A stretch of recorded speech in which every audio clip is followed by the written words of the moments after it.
Hello. Hello, respected teacher. In this lesson, I want to explain something important. Actually, very important. Have you ever wondered why some lessons feel easy, actually easy, while others feel overwhelming, actually overwhelming? Let's say the answer is in something called cognitive load, the way our brain handles information. So, in this lesson, I will explore this topic, and also I will explain what cognitive load is, why cognitive load matters, and also how it affects learning.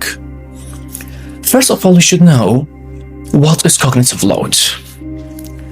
Cognitive load means the total amount of mental effort that our brain uses when we learn something new, or when we try to understand difficult information, or let's say complex information. Talks about that fact that our brain has a small working memory, actually small working memory, that can only hold a few things at one time. When too much information is given together, our brain becomes overloaded, actually overloaded. Then it is too difficult. Believe me, it is very difficult to focus and remember.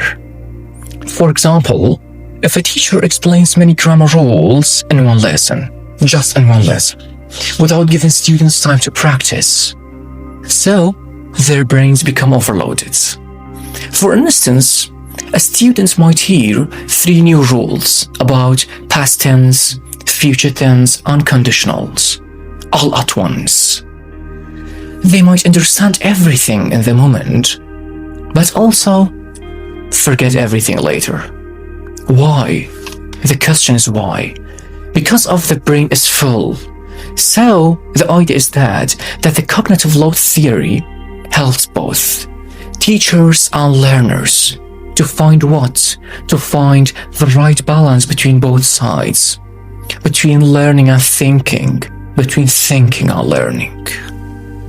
Now that we understand what is cognitive load, what cognitive load is, but we have another question. Why cognitive load matters? Cognitive load is important.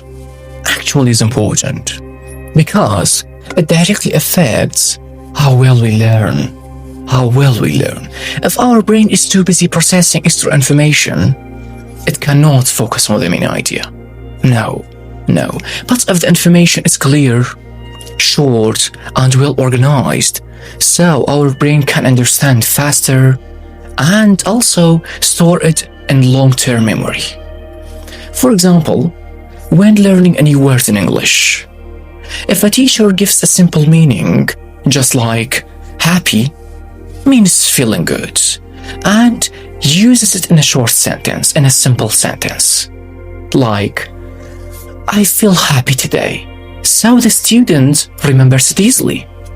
But if the teacher explains happy is an emotional state characterized by positive feelings and contentment, and uses a long sentence with a lot of difficult words, so the student's brain gets tired and forgets. So understanding why cognitive load matters leads us to the 3 types of cognitive load. We have intrinsic load, we have extraneous load, and also we have germane load, which affect learning in different ways. Yeah, we have 3 types: intrinsic, extraneous, and germane. Now we are going to cover the first type of load, which is intrinsic load. Intrinsic load, this is the difficulty that comes from the topic itself. Actually from the topic itself. Talks about that fact that some subjects are naturally harder to learn. Yes, are naturally harder to learn because they have many rules, steps, or ideas to keep in your mind at the same time. For example, learning and the in English is fairly easy. Actually, it's fairly easy because there are only a few simple rules. But learning conditionals, just like if I had known I would have come earlier is more difficult. Believe me, it's more difficult because you have to think about past and present situations. At the same time, the correct their forms and how to connect ideas correctly. So we can see that this type of load, intrinsic load, is difficult, or let's say is high, because the material itself is complicated. Actually, it's complicated. And also we have another type of load, which is extraneous load. Extraneous load, this means a necessary mental effort that doesn't help learning. This happens when the information is presented in a confusing, or let's say when the information is presented in a distracting way. The topic might be simple, but poor presentation makes it harder to learn. For example, just imagine a teacher shows a slide full of colors, small text, and very long sentences. So students spend most of their attention trying to read and understand the slide instead of learning the new idea, instead of learning the new information, instead of learning the main idea. Even if the grammar or topic is simple, the brain has to work extra hard. Why? To process all the unnecessary information. So this is called extraneous load, which slows down learning, actually slows down learning.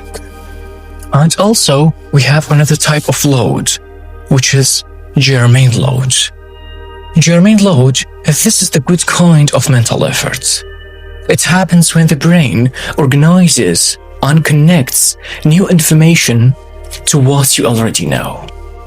And germane load helps both learning and memory.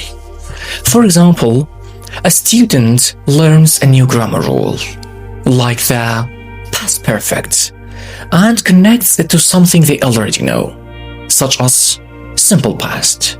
For instance, they compare I walked yesterday, simple past, to I had walked before the rain started, past perfect. So the idea is that by linking the new rule to familiar ideas, the brain understands faster and stores it in long-term memory and remembers it longer. Now that we understand the three types of cognitive load, now let's see how teachers and learners manage it to make learning easier, more effective, and also less stressful for the brain. And we have some easy ways to manage it, or let's say we have some steps to manage it. First, present one idea at a time. For example, explain one grammar rule first. Give clear examples, then move to the next rule. For instance, teach past tense first, with 3 clear sentences before introducing future tense. Second, use visuals and diagrams. For example, show a picture of a boy running to explain the verb run instead of just saying it. And also use a timeline. Timeline for what? To show past tense, present tense, and future tense. We can say that this helps students visualize ideas. Third, avoid extra or confusing details. For example, don't give 5 complex examples of conditionals. Just give 2 clear examples, just 2 clear sentences that students can easily understand and practice. And finally, give time for practice. For example, after explaining a new rule, let students make their own sentences slowly, because this helps move information from short-term memory to long-term memory. So, when we manage load, the brain learns smoothly and remembers longer. And now, I will give you an example. For example, just imagine this situation. A teacher gives students a very long paragraph, full of new words and grammar.